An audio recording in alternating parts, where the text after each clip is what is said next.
অর্থনীতি বাঁচাইতে হলে, দেশ চালাইতে হলে আওয়ামী লীগকে নিয়ে নির্বাচন করা লাগবে। এই পরিস্থিতি কিন্তু সামনে তৈরি হতে পারে। সস্তা রেটরিক কিংবা বক্তব্য রাজনীতির মাঠে আমরা অনেকে দিচ্ছি, ওটা ভিন্ন বিষয়। আর সবচেয়ে বড় বিষয় হচ্ছে এই গত এক বছরে আমরা অভ্যুত্থানের স্টেক হোল্ডাররা, গণ অভ্যুত্থানের দাবিদাররা আমরা যা করলাম সেইটাও আওয়ামী লীগকে কামব্যাক করার একটা রাস্তা তৈরি করে দিয়েছে। যেই এখানে আলোচিত যেটা আমরা স্টেট ডিপার্টমেন্টের আপনার বরাতে আমরা জানলাম, এখানকে এই গভর্নমেন্ট পতনে কত মিলিয়ন যেন এখানে নাকি ফান্ড দেওয়া হয়েছে অখ্যাত 2-4টা সংগঠনকে। তো আমি গতকালকে একটা টেলিভিশনে বলছিলাম, আমার কাছে দুটো দেশের আপনার থেকে আপনার সেই সময় তারা আমাকে ফাইন্যান্স করার জন্য আলোচনা করেছিল যে মানে একটা চূড়ান্ত এন্টি গভর্নমেন্ট মুভ করার জন্য আমাদের কী ধরনের সাপোর্ট, কী ধরনের ফাইন্যান্স। কোন দুটো দেশ আমি এটা নাম বলতে চাই না, কিন্তু আমি পরিষ্কার সত্যিকার অর্থেই যে গণ অভ্যুত্থানের পরে আমাদের বিভিন্ন শ্রেণী পেশার মানুষ যারা ইস্টাবলিশমেন্ট আমরা বলি, ধরেন সরাসরি রাজনীতি করে না, কালচারাল, ব্যবসায়ী, বিভিন্ন কমিউনিটির, তাদের একটা প্রত্যাশা ছিল হাসিনা একটা মুসিবত ছিল, গেছে ভালো, এখন দেশে ভালো কিছু হবে। বাট এক বছরে যখন তারা দেখলো যে আগে হাসিনার লোকেরা মিডিয়া চালাইছে, এই অভ্যুত্থানের পরে এখন 2-3 দলের লোকেরা মিডিয়া দখল করছে, ব্যবসায়ী কমিউনিটির লোকদের কাছে চাঁদাবাজি করছে, মব সৃষ্টি করে মানুষের কাছে পয়সা নিচ্ছে, এবং বিভিন্ন মানুষকে আওয়ামী লীগ যেটা করতো ট্যাগিং করে আপনার হয়রানি করতো, হেনস্থা করতো, সমস্ত পুরনো কালচার আবার এখানে মানে পুনরায় চালু হয়েছে। তখন মানুষ বলছে তাহলে আর কী পরিবর্তন হলো? তাহলে তো এখন এরা এই এক বছরে এই পরিস্থিতি তৈরি করতেছে, হাসিনা 16 বছরে করছিল, তাহলে তো সামনে তো এরা আরও বিপজ্জনক পরিস্থিতির দিকে নেবে। কাজেই শয়তানকে মোকাবিলায় শয়তান রাখা জরুরি। কাজে তাহলে বোধহয় এদের পাশাপাশি আওয়ামী লীগকেও রাজনৈতিক স্পেস রাখতে হবে। এইটা অনেকের আন্ডারস্ট্যান্ডিং, যেই কারণে এই আলোচনাটা তুলছে। এই যে কিছুদিন আগে বিআইজিডি ব্র্যাকের একটা যে জরিপে দেখালো আওয়ামী লীগের সমর্থন 7%, দ্যাট মিনস এটা একটা ন্যারেটিভ আস্তে আস্তে দাঁড় করানো, এস্টাবলিশ করে যে আওয়ামী লীগের তাহলে পরবর্তী ফাইনাল নির্বাচনে আগে দেখাবে 10-15% জনমত আছে, এইটা বাদ দিয়ে তুমি কেমনে নির্বাচন করবা? তখন বিদেশিরা আমাদের যে এই যে অর্থনীতি যেভাবে ওয়েস্টার্ন বেস অনেকখানি 10 বিলিয়ন, মার্কিন যুক্তরাষ্ট্রের 13 বিলিয়ন, ইউরোপীয় ইউনিয়নের, তো তারা বলবে যে আমরা শার্ট প্যান্ট কেনা কমাই দেবো তোমাদের দেশে যদি তোমরা ইনক্লুসিভ রাজনীতি না করো। তখন কিন্তু ডক্টর ইউনূস কিংবা রাজনীতিবিদরা তখন কিন্তু খাইছে, এটা বাস্তব। সো সেই জায়গা থেকে এখন আপনি যেটা বলছেন যে জিও পলিটিক্সের জায়গা থেকে ভারত ছাড়াও এটা ঠিক অন্যান্য প্লেয়াররাও মনে করছে যে হাসিনা যেই ন্যারেটিভ দাঁড় করায় দিয়েছিল সেই ন্যারেটিভ তো অনেকখানি সত্য, যে in the absence of Awami League এখানে এক্সট্রিমিজম রাইজ হবে, হ্যাঁ, ইসলামিস্টরা ক্ষমতা দখল করবে। এখন এইটা ভাই, আমরা তো সবাই মুসলমান, কাজে এখন আমি গণ অধিকার পরিষদ করি দেখা আমি ইসলামপন্থী দল না, এটা তো আপনি আমার বলতে পারেন না। ইসলামপন্থী দল, অন ইসলামিক দল, এইভাবে তো বলা যায় না। তো এখন বাংলাদেশের জিও পলিটিক্সটা মাথায় রেখে আপনাকে দলীয় কর্মকাণ্ড, ফিলোসফি ঠিক করতে হয়। সেই জায়গা থেকে এখানে ইসলামিক দলগুলোর কিছু ভূমিকা, কর্মকাণ্ড, এইটাও বিশেষ করে শেখ হাসিনার কে মানে ইজি করার একটা রাস্তা তৈরি করে দিয়েছে। কারণ আমরা তো ওই রকমের সচেতন না, আমরা নিজের ধান্দার জন্য, স্বার্থের জন্য এমন বক্তব্য মাঠে ছুড়ে দেই, এমন কর্মকাণ্ড ছাড়ি, আমরা এটা চিন্তা করি না এইটার পারিপার্শ্বিক ইফেক্টটা কী হতে পারে। আর কলকাতার এবং এই দিল্লিতে যে অফিস করার কথাটা বলছেন, আমি একটা আমার বাস্তব অভিজ্ঞতা, যেটা 2018 সালে তো আমরা কোটা সংস্কার আন্দোলনটা করেছিলাম, এবং সত্যিকার অর্থে আমাদের সেটা সরকার পতনের আন্দোলন ছিল না। আমি বলবো এইবারও আমরা যতক্ষণ আন্দোলন করেছি শুরুর দিকে সরকার পতন আন্দোলন ছিল না।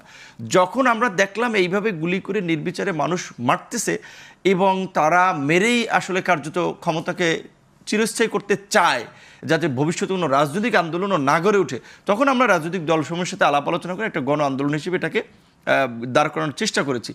18 সালের কোটা সংস্কার আন্দোলনে আমাদের আলোচনার জন্য সরকার এবং আপনার মিনিস্ট্রি একটা টিম ছিল, লিয়াজু কমিটি। তাদের আলোচনায় জাহাঙ্গীর কবির নানক সাহেব একবার আমাদের সাথে খোলামেলায় বলছিলেন যে এই আপনার 111-এর আগে বিএনপির শেষ পিরিয়ডে আপনার নানক সাহেব এবং আজম সাহেব তারা এই যুবলীগের প্রেসিডেন্ট সেক্রেটারি ছিলেন। তারা আপনার এইখানে বলছে যে এই বোমা কিভাবে বানায়, তো এটা বলতো এই যে 28শে অক্টোবর এই পল্টনের তাণ্ডব করা, কে বলছে আমরা এগুলো সব তৈরি করে আমরা বর্ডারে থাকতাম, সিম ব্যবহার করতাম, আপনার এই বর্ডারের এই পাশ থেকে সিম দিয়ে যেত, ওই পাশে ঢুকলেই বাংলাদেশি সিম নেটওয়ার্ক পেত না। সো তখন বুঝলাম যে আওয়ামী লীগকে এইভাবে ভারত ট্রেন করে, শুধু মুক্তিযুদ্ধে না, 2011-এর ক্ষেত্রে প্রেক্ষাপট তৈরিতে ইন্ডিয়ান যে কী রোল সেটা নানক ভাইয়ের কাছে শুনেছিলাম। সো এখন এই পরিস্থিতিতে তো সেই আওয়ামী লীগকে আবার তাদের কামব্যাক করানোর জন্য তাদের তো মিশন থাকবেই। সেক্ষেত্রে কলকাতা অফিস খোলা, সাদ্দাম ছাত্রলীগের সভাপতি ওখানে বসে এএনআই বিভিন্ন চ্যানেলে ইংলিশে বাংলা ইন্টারভিউ দিচ্ছে, সমানতালে অন্যান্য নেতারাও কথা বলছে, এবং মাঝখানে তো তাদের একটা মানবাধিকার বিষয়ক সেমিনার করার কথা ছিল। মূলত বাংলাদেশে যে হিন্দুদের উপরে নির্যাতন হচ্ছে, মাইনরিটি এখানে থ্রেট আছে, এই সমস্ত বিষয়গুলো ফেব্রিকেটেড করে তুলে ধরা, যেটা ইন্ডিয়া এই পতনের পরপরই তাদের সমস্ত মিডিয়া রাষ্ট্রযন্ত্রকে ব্যবহার করে ন্যারেটিভ দাঁড় করানোর চেষ্টা করেছে। সুতরাং সামনের পরিস্থিতিটা আসলে আমাদের অত সহজ না। নির্বাচনের অনেকে বলছে নির্বাচন হয়ে যাবে, নির্বাচন হচ্ছে। এই নির্বাচন আওয়ামী লীগ শুরুর দিকে ইন্ডিয়াও চেয়েছে নির্বাচন হোক, এখন আবার নির্বাচনকে বানচাল করার জন্যও কিন্তু আবার এই মিশন, এই নেক্সাস কাজ করবে। পাপা যে কথাটা উনি বললেন যে আসলে আওয়ামী লীগকে দরকার হতো না, কিন্তু যে পরিস্থিতি 1 বছরে তৈরি হয়েছে, সবকিছু আবার দখল হয়েছে, পাল্টা দখল, সেখানে আপনাদের নাম আছে নিশ্চয়ই, উনি নাম না বললেও আপনি এটা বুঝতে পারেন।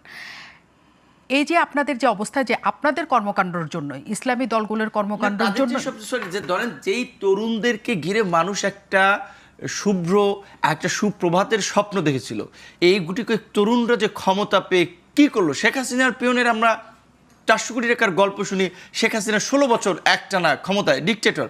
আমরা তো দেখলাম এই তরুণ উপদেষ্টাদের পিয়ন কয়েক মাসে 400 কোটি টাকার গল্প আমরা দেখতে পেলাম। সালমান এফ রহমানরা আপনার একেবারে এই রাজনীতি করছে কয়েক দশক, তারপরে তারা দরবেশ হয়েছেন। আমরা তো দেখলাম এই ছাত্র আন্দোলনের যারা বলা চলে আইকনিক ফিগার প্রমিথিউস, কয়েকদিনের মধ্যে তাদের মধ্যেও দরবেশ তৈরি হয়েছে। সো শুধুমাত্র এখানে বিএনপির দায় না, জামাতেরও এখানে দায় আছে নিশ্চয়ই। এবং আপনারা দুজনেই বলছেন যে ভারত এবং রয়ের একটা বড় ধরনের প্রভাব এই দেশের রাজনীতিতে, দেশেতে অনেক আছে। কিন্তু আমার প্রশ্ন হচ্ছে, শুধু ভারত আর রয়ের রাজনীতি কি এখানে চলে? আইএসআই বলেন, সিআইএ বলেন, মোসাদ বলেন, আর কারোর রাজনীতি নাই এখানে? এটা পৃথিবীর বিভিন্ন দেশেই, বিশেষ করে শক্তিধর রাষ্ট্রগুলোর গোয়েন্দা সংস্থা কাজ করে।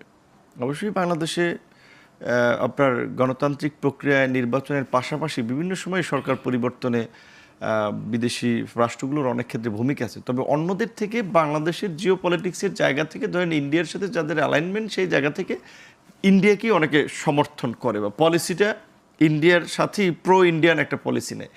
সেই জায়গা থেকে ইন্ডিয়াকে ওই ব্ল্যাঙ্ক চেকটা সবার দেয়া আছে যে ইন্ডিয়া এখানে যা ইচ্ছে করতে পারবে। এবং এটা বাংলাদেশে আপনি বলছেন যে রাজনীতিতে প্রভাব, গত 16 বছরে বাংলাদেশের এমন কোনো জায়গা নাই, ইনক্লুডিং আর্মির গোয়েন্দা সংস্থা ডিজিএফআই থেকে শুরু করে এনএসআই, ইভেন আমাদের মিডিয়া, আমাদের বিজনেস কমিউনিটি, যেমন বসুন্ধরার এই এত অভিযোগ, বাংলাদেশে ইন্ডিয়ান সবচেয়ে এখানকার যে যারা পেইড এজেন্ট ছিল তাদের সমস্ত ফাইন্যান্স হয়েছে বসুন্ধরার থ্রুতে। বসুন্ধরার বিরুদ্ধে এত অভিযোগ, এই গভর্নমেন্টও দেখেন বসুন্ধরাকে কিন্তু ওইভাবে কাট করে দাঁড় করাতে পারেনি, তার বিরুদ্ধে ওয়ারেন্ট ইস্যু হয়েছে, বাট অ্যারেস্ট করতে পারে নাই। মাই টিভির ওই আপনার চেয়ারম্যানকে অ্যারেস্ট করেছে কেন? ওইখানে আমি যতদূর শুনছি 2টা দলের লোকেরা তাদের একটা লোককে ওইখানকার প্রধান পদে বসাতে চেয়েছে, ওই ভদ্রলোক এইটা অ্যাক্সেস দেন নাই। হ্যাঁ, সেই কারণে তারা 2 দল মিলে 1 বছর পরে তারা হত্যা মামলায় ঢুকাই দিছে। যে আমি যেহেতু 18 সালের থেকে 24শে জুলাই পর্যন্ত আমাদের এইজের কিংবা এরকমের তরুণদের মধ্যে I was one of the known face, এবং এই কোটা সংস্কার আন্দোলন থেকে নিরাপদ সড়ক আন্দোলন, ডাকসুর বিপি হওয়া, পরবর্তীতে একটা দল তৈরি হওয়া, ছোট হোক বড় হোক, একটা দল তো বাংলাদেশে তৈরি করছি এবং একটা ইনফ্লুয়েন্সও তৈরি করছি রাজনীতির মাঠে, আন্দোলনের মাঠে। সেই জায়গা থেকে